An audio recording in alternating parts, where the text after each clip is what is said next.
Hello, my name is Jackie, and I am a docent at the Oliver Ellsworth Homestead in Windsor. One of the questions that often comes up during a tour is what was Oliver's opinion of slavery? I'd like to tell you a little about that. Are you ready for some history? Oliver had a very pragmatic approach to the practice of slavery. He supported what worked best for him to achieve his goals for the new United States. To get approval for the Connecticut Compromise of 1787, Oliver and Roger Sherman needed to secure the votes of the southern states. So we can say that Oliver's support for the continued importation of slaves, which increased the population of the southern states by 3/5 for each slave, appeared to have been for political reasons. It gave to Ellsworth the equality of Connecticut in the new Senate, which was very important to him. The question of slavery at Oliver's home was mentioned in an excerpt from the book Founding Federalist by Michael C. Toth, where Oliver indicates he was approached to purchase a slave.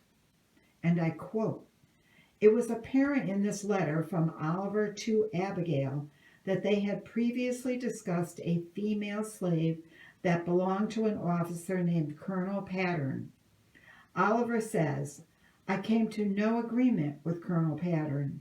In a brief conversation we had, I told him I would not take her as a slave for life, but would hold her until she was 25 and would not pay more than 10 pounds. In the end, Oliver left the decision to Abigail, who had hoped to have help with household chores, saying, You must act using your own judgment, and I will be satisfied with your decision, Oliver said.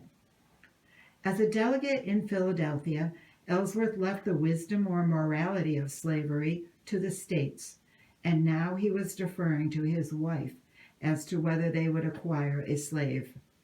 There is no proof that Abigail ever purchased the girl. The 1790 census, taken following the correspondence with Abigail, included one non-white free person and no slaves.